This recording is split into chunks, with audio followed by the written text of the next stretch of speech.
اس کے برعکس ایک اور معجزہ نبی کریم صلی اللہ علیہ وسلم کا ہے کہ جو چاند کو انہوں نے ہاتھ سے، جی بالکل درست ہے. تو کیا اس سے اللہ تعالیٰ کا جو نظام تھا وہ قانون نہیں خدا بالکل کا دھرم نہیں ہوا، دھرم برم نہیں ہوا. اس کی وجہ یہ ہے، جسٹ ایک یہ طاقت ایک نبی کی انگلی یعنی کہ خدا. میری بات سن لیں آپ. یہ بھی تو دیکھیں کہ ہوا کیا تھا. جی قرآن کریم نے جب یہ فرمایا کہ نظر آپ نے اٹھائی اقتربت الساعۃ وانشق القمر، یہ نہیں فرمایا کہ محمد رسول اللہ صلی اللہ علیہ وسلم نے انگلی اٹھائی اور انگلی کی طاقت سے چاند پھٹا ہے. جی جو قرآن نے کہا ہے اس تک رہیں. جی مولوی کی بات سر بھلا دیں تھوڑی دیر کے لیے. نہیں بات میری بات سن لیجیے. چلیں جو قرآن نے کہا ہے ابھی اس کی حد تک رہتے ہیں. ٹھیک. ابھی مولوی کی کہانیوں کو چھوڑ دیں ایک طرف. قرآن کریم فرماتا ہے اقتربت الساعۃ وانشق القمر، کہ قیامت قریب آ گئی اور چاند دو ٹکڑے ہو گیا. جب یہ آیت نازل ہوئی ہے تو تب آپ نے چاند کی طرف انگلی اٹھائی ہے، نہ کہ انگلی اٹھانے کے بعد وہ چاند پھٹا ہے. ساری روایتیں یہی بات بیان کر رہی ہیں. آپ کو تو خیال بھی نہیں آ سکتا تھا کہ چاند پھٹا ہے. جب خدا کی طرف سے یہ الہام ہوا ہے، یہ علم پا کر آپ نے انگلی اٹھائی اور واقعتاً لوگوں نے چاند کو دو ٹکڑے ہوتے دیکھا. سمجھیں؟ جی اب سوال یہ ہے کہ کیا واقعتاً چاند دو ٹکڑے جسمانی طور پر ہوا تھا یا ایک کشف تھا؟ یا تیسرا سوال یہ ہے کہ کیا واقعتاً دوسرے لوگوں کو بھی دکھائی دیا تھا اور کشف نہیں تھا بلکہ کوئی اور طریق تھا کہ چاند دو ٹکڑے دکھائی دیا ہو مگر واقعتاً دو ٹکڑے نہ ہوا ہو؟ یہ تین امکانات ہیں. ٹھیک ہے؟ ان تینوں امکانات میں سے میرے نزدیک جو آخری بات میں نے کی ہے وہی واقعہ ہوا ہے. اس کی وجہ یہ ہے کہ تمام دنیا کے سائنسدان اس بات پر متفق ہیں کہ چاند 1400 سال پہلے تو کیا، جب سے زمین اور کائنات بنی ہے کبھی بھی بیچ میں سے پھٹ کر الگ نہیں ہوا. اور اگر ایسا ہوتا تو قیامت پہلے ہی آ چکی ہوتی. 100% اہل علم کی گواہی یہ ہے اور قرآن سچا ہے. اس لیے وہ تعبیر قرآن کی کرنی پڑے گی جس سے اہل علم کو مجبور کریں کہ قرآن کی گواہی کو مانیں اور کائنات میں رکھنا نہ مانے اس کے باوجود ثابت کیا جا سکتا ہو. بس اس پہلو سے جو میں نے تحقیق کی ہے اس کی روح سے صورتحال یہ بنتی ہے کہ ایک تو حضرت مسیح علیہ السلام کی تحقیق کا خلاصہ یہ ہے کہ یہ جو واقعہ ہے یہ اہل عرب نے لازماً دیکھا ہے. اگر نہ دیکھا ہوتا تو اسی وقت قرآن کو چھوڑ کر اس کہہ دیتے کہ یہ دیکھو جھوٹ بولا اور کوئی واقعہ نہیں ہوا. بلکہ ہندوستان کے بادشاہوں اور راجوں نے بھی یہ واقعہ دیکھا اور اپنی تاریخ میں اس بات کو منضبط کیا ہے. بس چاند کے پھٹنے کو دیکھنا کسی ایک اکیلے عرب کے ساتھ، ایک ملک عرب کے ساتھ وابستہ نہیں، دوسرے ملکوں نے بھی اس کی تائید میں گواہی دی ہے.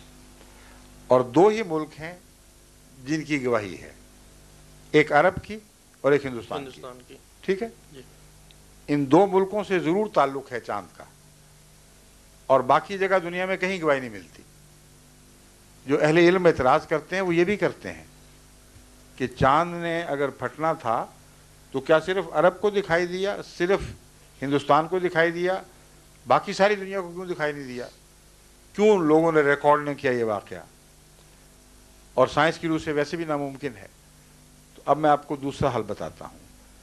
انہی سائنسدانوں نے یہ بات ثابت کر دی ہے تحقیق کے دوران کہ ڈائناسورز جو کسی وقت اس دنیا کے مالک تھے اور ساری سطح زمین پر چھائے ہوئے تھے، ان کی موت ایک ایسے واقعہ سے ہوئی ہے جس کے نتیجے میں زمین کے بیچوں بیچ شمال سے جنوب تک ایک بادل اٹھا ہے اور اس نے دور دور تک جو کو بھر دیا، اور ایک لمبے عرصے تک اس بادل کے اثر کی وجہ سے جو خوراک کا نظام تھا وہ درم برم ہو گیا اور ڈائناسورز بھوکے مر گئے ہیں. اب جو بادل ابھی بھی آج کل کی جو نئی تحقیق ہے، یہ میں مضامین پڑھتا رہتا ہوں. ابھی کچھ عرصہ پہلے میں نے ایک رسالے میں مضمون پڑھا اور میں حیران رہ گیا دیکھ کر کہ انہوں نے وہ لکیر اور اس کے آثار باقیہ دریافت کر لیے ہیں، کیونکہ چاند سے ایک بہت بڑا میٹیور گرا تھا جس میں ایریڈیم میٹل شامل تھی اور بعض مولیبڈینم وغیرہ بعض ایسی ریئر میٹل شامل تھیں کہ جو ابھی تک اس لائن پر موجود ہیں، اور اس علاقے کے پانی کا زمین تک اگر آپ تجزیہ کریں تو اس گرنے والے بہت عظیم آسمان کے ٹکڑے کا آج تک نشان موجود ہے۔ اب جب چاند کی سطح پر بمبارڈمنٹ ہو رہی ہے میٹیورز کی، اگر ایک بڑا میٹیور وہاں گرے تو ہرگز بعید نہیں کہ خاک کا ایک ایسا طوفان اٹھے جو زمین سے دیکھنے والے کو یہ دکھائے کہ گویا چاند دو ٹکڑے ہو گئے۔ اور اس واقعہ کو جو میں نے زمین کا واقعہ بیان کیا، اس کو اگر چاند سے آپ دیکھیں گے تو دیکھنے والا یہی سمجھے گا کہ زمین دو ٹکڑے ہو گئی ہے، مگر زمین دو ٹکڑے ہو کر جلدی نہیں ملی۔ چاند سے جو گرد و غبار اٹھتی ہے وہ ایک دم اٹھتی ہے اور ایک دم ہی بیٹھ جاتی ہے، لمبا عرصہ نہیں لیتی۔ آپ کے لاجک کے مطابق کہ جو خدا اللہ تعالیٰ ہے وہ جو سائنس کے جو نظام ہے اس کے تابع ہے کہ ایسے برتر ہے؟ سائنس کا نظام اللہ کے تابع ہے، اللہ کے تابع۔ بالکل۔ تو اس لیے کیونکہ اللہ اپنے تابع نظام کو جس کو اس نے خود بنایا ہو اس کو جاہلانہ طور پر توڑا نہیں کرتا۔ تو یہی تو سائنس کہتی ہے کہ انسان جو ہے وہ آج سے کروڑ سال پہلے کسی ایسے کوئی تجربہ، جیسے لوئک پاسچر کا ایک سائنس کا ذکر آتا ہے کہ آج سے اتنے سال پہلے ہارمونز، تو پھر اور بات کرتا تھا، مگر میری بات سن لیں۔ نہیں، آپ ارتقاء کی بات کر میں رہے نے ہیں، لوئک پاسچر کا پڑھا اس لیے ذکر ڈاروین کی بات کر رہے ہیں شاید۔ ہاں وہی بات کر رہے ہیں۔ قرآن کریم خود ارتقاء کو ثابت کرتا ہے، تو جھٹلا کہاں رہا ہے قرآن کریم؟ تو میرا مطلب پھر حضرت آدم علیہ السلام کو اللہ تعالیٰ نے کیسے؟ آدم علیہ السلام 5000 سال پہلے یا 6000 سال پہلے نہیں پیدا ہوئے، اس سے پہلے انسان موجود تھے، اور قرآن کریم نے کہیں بھی نہیں لکھا کہ آدم پہلا انسان تھا۔ اللہ تعالیٰ نے تو آدم کو ہرگز نہ پہلا انسان لکھا، نہ انکار کیا کہ اس سے پہلے کوئی مخلوق موجود تھی، بلکہ آدم وہ پہلا نبی ہے جس کی اطاعت بنی نوع انسان پر فرض کی گئی تھی، اور اس پہلو سے اس سے پہلے انسان موجود تو تھے مگر لامذہب تھے۔ تو اگر آپ نے احمدیت کو سمجھنا ہے تو یہ نہ خیال کریں کہ نعوذ باللہ من ذالک ہم خدا کی قدرت کے مخالف ہیں۔ ہم خدا کی قدرت کی تائید میں یہ مجبور ہیں یہ باتیں کہنے پر، کیونکہ اگر آپ نے خدا کو ایک کہانی بنانے والے کے تصور کے مطابق دنیا کے سامنے پیش کیا تو ایسا خدا دنیا ہر جگہ رد کر دے گی۔ ہم قرآن سے وہ خدا پیش کرتے ہیں جس کو دنیا رد کر سکتی ہی نہیں۔ اس لیے احمدیت کا مزاج سمجھیں۔ ہم یہ کہتے ہیں، اور یہ بنیادی اصول ہے، کہ اللہ تعالیٰ نے، جیسا کہ میں نے ابھی بیان کیا تھا، کائنات کو ایک چیلنج کے طور پر پیش کیا ہے۔ فرمایا میری کائنات میں جو قانون ہیں وہ اسی طرح چلے آ رہے ہیں جیسے تھے، اسی طرح چلتے رہیں گے، کوئی نہیں ہے جو ان کو تبدیل کر سکے، اور اس میں کوئی رکھنا نہیں ہے۔ جب رکھنا نہیں ہے تو جب قانون توڑیں گے تو رکھنا پیدا ہوگا۔ تو اللہ کی طرف ایسی بات غیر معقول بات کہ کائنات پیدا کرے بغیر رکھنے کے اور پھر اس کے نظام کو توڑ کر اس میں رکھنا پیدا کر دے، یہ بچگانہ کہانیاں ہیں۔ قرآن اور اسلام سے ان کا کوئی تعلق نہیں ہے۔ بس میں جو آپ کے سامنے مضامین پیش کر رہا ہوں یہ قرآن کی تائید میں ہے، نہ کہ اس کے مخالف ہیں۔ اگر آپ پیغام سمجھ لیں حکمت کا تو آپ کا دل روشن ہو جائے گا، اگر نہیں سمجھیں گے تو کہانیوں میں بستے رہیں گے۔ جو عیسیٰ 2000 سال نہیں اترے وہ اگلے 2000 میں بھی نہیں اترنے۔ دنیا کہیں سے کہیں پہنچ گئی ہے، کیا رخ بدل گیا ہے حالات کا، اور ابھی اتر ہی نہیں رہے، اس لیے کہ چڑھے ہی نہیں۔ عام نبی تھے، نبیوں کے طور پر فوت ہوئے ہیں، صلیب پر نہیں فوت ہوئے، خدا نے اعجازی طور پر صلیب سے بچا لیا۔ تو یہ ہمارا عقیدہ ہے۔ اس نقطۂ نگاہ سے آپ جماعت احمدیہ کے عقیدے اور اس کی تشریحات پر غور کریں گے تو مجھے یقین ہے کہ آپ کو تسلی ہوگی کہ ہم قرآن کے یا اسلام کے مخالف معنی نہیں کرتے، بلکہ قرآن اور اسلام کی تائید میں سائنس کی گواہیاں پیش کرتے ہیں۔ میں جو اب تک کر رہا ہوں یہی تو گواہی پیش کر رہا ہوں کہ وہ سائنسدان جو کہتے تھے یہ ممکن نہیں ہے، میں نے ان کی گواہی سے ثابت کر دیا کہ چاند پر میٹیورز کا گرنا ان کے نزدیک نہ صرف ممکن ہے بلکہ آئے دن ہوتا رہتا ہے، اور جب ہوتا ہے تو کچھ غبار ضرور اٹھتی ہے، وقتی طور پر چاند میں سپاٹس نظر آتے ہیں۔ اگر زمین کی طرح اتنا بڑا میٹیور گرا ہو جس نے شمال سے جنوب تک سمندر کو 2 ٹکڑے کر دیا، تو چاند کے اوپر کیا گرد و غبار کا ایسا طوفان نہیں اٹھے گا کہ دیکھنے والا سمجھے کہ 2 حصوں میں ٹوٹ گیا ہے، اور پھر وہ بیٹھے گا یا بکھر جائے گا طوفان، تو ایک چاند جڑا ہوا دوبارہ دکھائی دے گا۔ لیکن اس بات کا ثبوت کہ یہ مانوی کلام ہے، لفظی نہیں ہے، یہ اسی آیت میں موجود ہے۔ یہ آخری بات میں آپ کو سمجھانی چاہتا ہوں۔ قرآن کریم فرماتا ہے اقترب الساعۃ وانشق القمر، ساعت قریب آ گئی، بالکل قریب آ گئی، اقترب، اور چاند پھٹ گیا۔ اب ساعت کا مطلب قیامت ہے کہ نہیں؟ ٹھیک ہے نا؟ جی۔ مولوی جو لفظی ترجمے کے قائل اور اس پر اصرار کرتے ہیں، آپ ان سے پوچھئے تو صحیح کہ ساعت کا مطلب قیامت ہے کہ نہیں؟ کہیں ہاں۔ ان کو کہو تو پھر قرآن نعوذ باللہ جھوٹا ہے، کیونکہ قرآن تو کہتا ہے چاند کے پھٹنے کے ساتھ ہی قیامت آ جانی چاہیے تھی۔ کہاں آئی قیامت؟ 1400 سال ہو گئے ہیں، گئی کہاں وہ قیامت؟ کوئی جواب دیں تو مجھے بھی بتائیں۔ ایک اور سوال سر؟ نہیں، ایک جواب ختم ہو جائے۔ اس بات کا قطعی ثبوت ہے کہ لفظی ترجمے کرنے جائز نہیں ہیں۔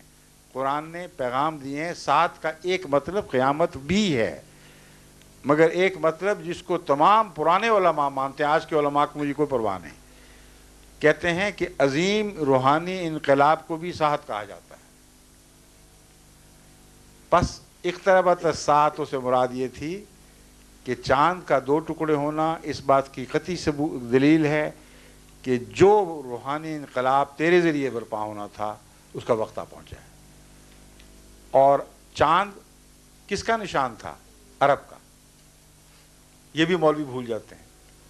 چاند کا پھٹنا ظاہری یا کشفی ہونے کے لحاظ سے معنی نہیں رکھتا، اصل اس وجہ سے معنی رکھتا ہے کہ عربوں کی بادشاہت کا نشان چاند تھا۔ چاند پھٹ گیا کا مطلب ہے کہ عربوں کی حکومت ختم، شرک اب اڑ گیا یہاں سے، اور محمد رسول اللہ کی لائی جانے والی قیامت اب برپا ہو کے رہے گی۔ یہ واقعہ آپ کی زندگی میں ہو گیا کہ نہیں ہوا؟ تو جو چیز واقعتاً سچی ہوئی وہ لفظی ترجمے سے نہیں ہوئی، وہ معنوں سے ہوئی۔ میں سوال کر سکتا ہوں؟ جی فرمائیے۔ ایک سوال اور ہے کہ آپ کا اس جماعت میں کیا مقام ہے؟ مولوی ہیں، عالم ہیں، نبی ہیں؟ نہیں، میں تو بیچارہ مولوی کہاں سے ہو گیا، اللہ معافی دے مجھے۔ میں نبی بھی نہیں ہوں، نعوذ باللہ، میں نبیوں کا خادم بھی ہوں تو بڑا انعام ہے اللہ کا، لیکن میں خلیفہ ہوں حضرت مسیح موعود علیہ السلام کا۔ یہ شرعی اور غیر شرعی کوئی اس میں بتاتا ہوں، ہمارا ایمان یہ ہے کہ آخری شریعت وہ ہے جو محمد رسول اللہ پر نازل ہوئی، اور اس پہلو سے صاحب شریعت نبی ہونے کے لحاظ سے آپ لازماً آخری ہیں۔ قیامت تک اب کوئی نبی ایسا نہیں آئے گا جو شریعت کو تبدیل کرے یا نئی شریعت لے کر آئے۔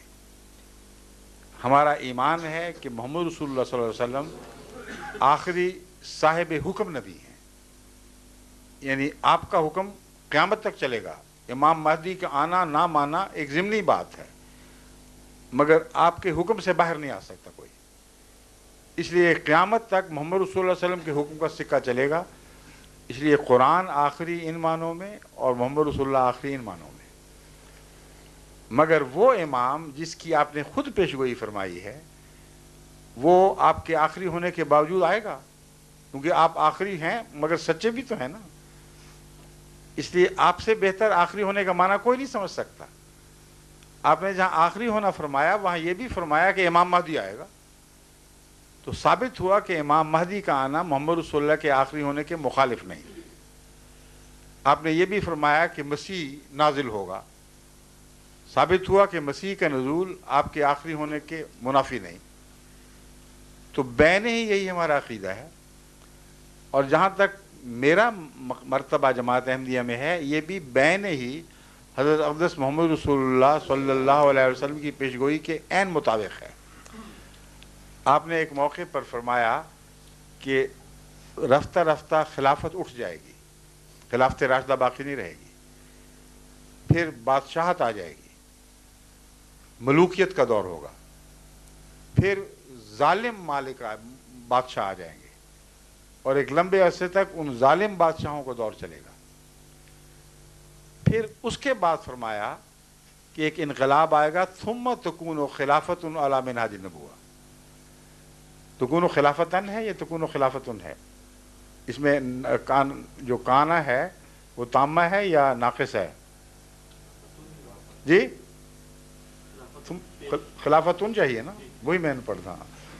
ثم تکون خلافتن علی منہاج النبوہ، یعنی جب یہ ملوکیت کا دور بھی ختم ہوگا، ظالم بادشاہ بھی آ کے گزر جائیں گے، آخر پر پھر جا کر خدا تعالیٰ دوبارہ خلافت کو قائم فرمائے گا۔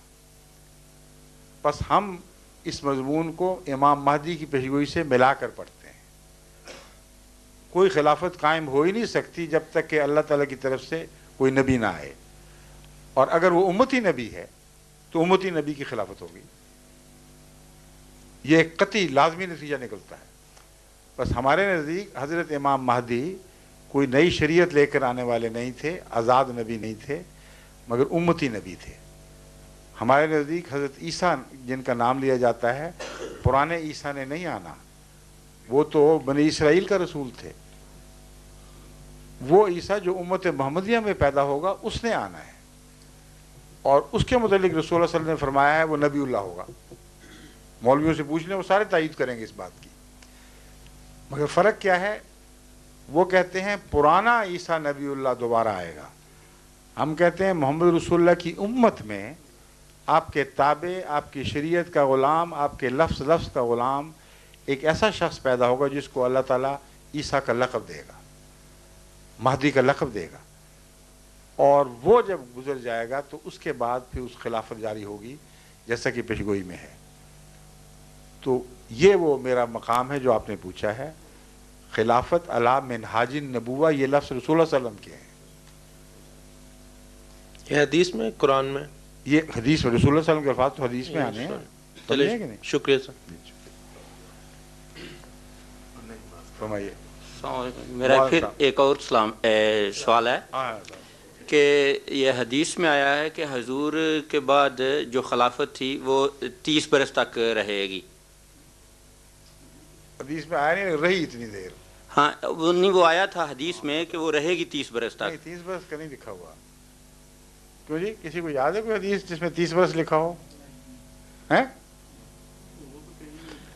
رسول اللہ صلی اللہ علیہ وسلم نے ایسی پیشگوئیاں تو کی ہیں جن سے پتہ چلتا ہے کہ خلافت نے زیادہ دیر نہیں رہنا تھا، زیادہ دیر نہیں۔ ہاں۔ نہیں، آج ہی سنا ہے میں نے یہ جمعہ میں نا، اور کہیں گے تو میں وہ پوچھ دوں گا کہ کون سی حدیث میں ہے۔ اس سے بے تعلق بات کریں، بے شک کہا ہو یا نہ کہا ہو، امر واقعہ یہی ہے کہ 30 برس ہی رہی۔ نہیں، وہ بتا رہے تھے کہ تقریباً یہ 30 برس تک ٹھیک ہے رہی تھی، رہے گی۔ بالکل ٹھیک۔ اور یہ آپ کی جو خلافت ہے یہ ابھی کتنی دیر رہے گی؟ یہ رسول اللہ صلی اللہ علیہ وسلم نے، وہ رسول اللہ صلی اللہ علیہ وسلم کا حوالہ دیا ہے نا آپ نے؟ جی جی، تو میں نے بھی رسول اللہ صلی اللہ علیہ وسلم کا حوالہ دیا ہے۔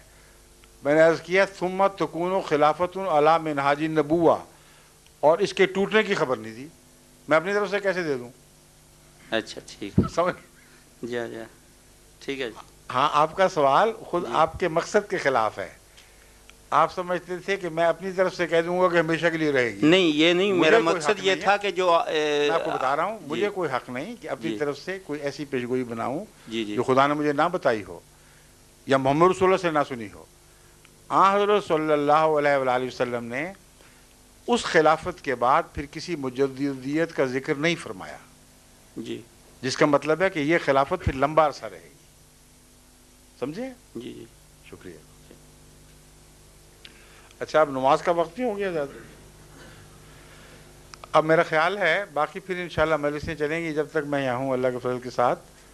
تو جن لوگوں کو کوئی موقع نہ ملا ہو کہنے کا یا ابھی پیاس نہ بجھی ہو، وہ آئندہ بھی آتے رہیں، اور اللہ تعالیٰ کے فضل سے جہاں تک مجھ میں طاقت ہے میں آپ کے دلوں کی تسلی کرانے کی کوشش کروں گا، لیکن دل کی تسلی اللہ ہی سے ملا کرتی ہے۔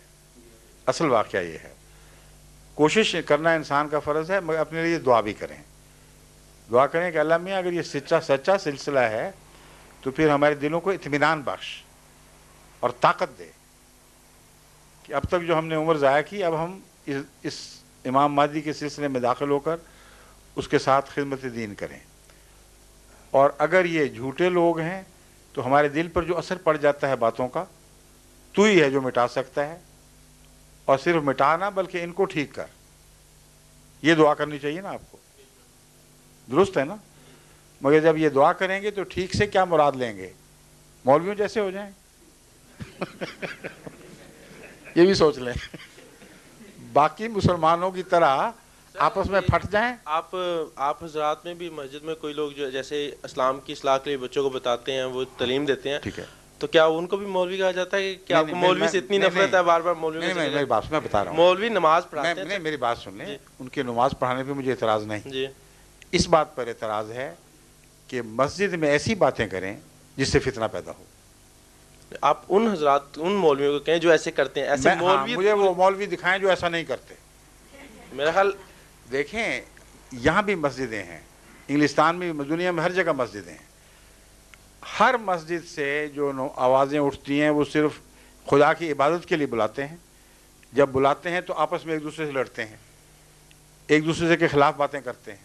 لیکن میں جن مولوی صاحب سے پڑھا انہوں نے بڑی اچھی وہ بڑے نیک آدمی ہیں. پھر میں آپ کے پاس آیا ہوں، میرے دل میں آپ کے بارے میں کوئی تعصب نہیں ہے. میری بات سن لیجئے. اگر جن مولوی سے آپ نے پڑھا ہے اگر وہ ایسی باتیں نہیں کرتے تو میرا بھی ان کو سلام پہنچائیں. Thank you. اس لیے آپ میرے دل میں میری بات سنیں، میں کیوں کہہ رہا ہوں مولوی، اس لیے کہ رسول اللہ علیہ وسلم کی بات ہے. مجھ پہ غصہ نہیں آپ کر سکتے. اگر طاقت اور مجال ہے تو رسول اللہ پر غصہ کر کے دکھائیں. ہاں میں بتا رہا ہوں، میں جو باتیں کر رہا ہوں سند رسول اللہ صلی اللہ علیہ وسلم سے لے رہا ہوں.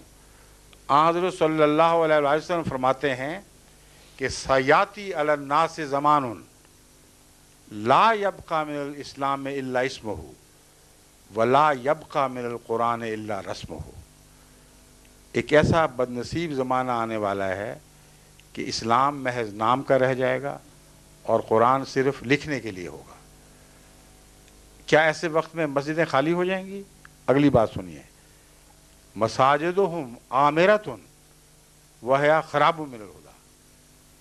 مسجدیں جن کی آپ بات کر رہے ہیں فرمایا بھری ہوئی ہوں گی مگر ہدایت سے خالی ہوں. کیوں ہدایت سے خالی ہوں گی؟ اب جو مولوی کے متعلق میں بات کرتا ہوں آپ کو بہت غصہ آتا ہے، مگر رسول اللہ صلی اللہ علیہ وسلم پہ غصہ کر کے دکھا دیں مجھے. فرماتے ہیں علماؤہم شر من تحت ادیم السماء. اس زمانے کے مولوی جس میں مسجدیں آباد بھی ہوں گی تو ہدایت سے خالی ہوں گی، آسمان کے نیچے بدترین مخلوق ہوں گے. منہم تخرج الفتنۃ وفیہم تعود. ان میں سے فتنے نکلیں گے اور انہی میں واپس لوٹ آیا کریں گے. اب بتائیں یہ پیشگوئی پوری ہوئی ہے کہ نہیں ہوئی؟ یہ واقعی فتنے تو واقعی مسجدوں میں سے نکلے ہیں، ایسی کوئی بات نہیں ہے. یہ بات پیشگوئی پوری ہوئی ہے کہ نہیں یہ بتائیں. جی ہوئی ہے. تو پھر میں رسول اللہ صلی اللہ علیہ وسلم کی بات مانوں یا آپ کی بات مانوں؟ نہیں ہے، لیکن آپ سبھی مولویوں کے نانا کہیں، کیونکہ میں نے محمد رسول اللہ کا ذکر کیا ہے، آپ نے تفریق نہیں کی. وہاں آپ نے مولوی کا بالعموم ذکر فرمایا ہے. جی. علماؤہم شر من تحت ادیم السماء. اگر آپ نے تفریق کی ہوتی تو میں بھی تفریق کرتا. تو جو اس کا مطلب یہ ہے کہ بالعموم علماء کا یہ حال ہو چکا ہوگا. اگر استثناء ہے تو اللہ جانتا ہے. تو جو قادیانی حضرات مسجد میں جو ہیں وہ جماعت وغیرہ کراتے ہیں، آپ ان کو کیا نام دیتے ہیں؟ ان کو اس لیے نہیں کہہ سکتا کہ یہ جو فتنے کی باتیں ہیں یہ امام مہدی کے منکرین کی باتیں ہیں. جو وقت کے امام کو مان جائے اس کے اوپر یہ کیسے صادق آ سکتی ہیں؟ یہ جو حال ہے یہ امام مہدی کے انکار کرنے والوں کا حال ہوگا. لیکن وہ حضرات بھی تو مولوی کہیں گے نا. کون؟ جو قادیانی کے، ان کو بھی آپ مولوی کہیں گے؟ انہیں ہیں مولوی. ہمارے مولوی صاحب کیوں یہاں کتنے مولوی ہیں؟ نہیں میں دیکھنا چاہ رہا ہوں نا کہ ہاں جگہ کی شکلیں دکھاؤ اپنے مولوی صاحبان. شکریہ. یہ دیکھیں یہ دو کھڑے ہو جائیں. یہ دیکھ لیں. نہیں بڑی خوشی، یہ بھی انہیں انسانوں کی طرح. نہیں فرق ہے. محمد رسول اللہ جن کی بات کر رہے ہیں وہ فرماتے ہیں کہ وہ آسمان کے نیچے بدترین مخلوق ہوں گے کیونکہ انکار کے نتیجے میں ایسا کریں گے اور مسجد میں فتنے کی باتیں کریں گے. جس دن انہوں نے مسجد میں فتنے کی بات کرے میں خود ان کو نکال کے باہر پھینکوں گا، پھر آپ ان سے بے شک مل لینا. چلے شکریہ. اچھا اذان دے دیں جی.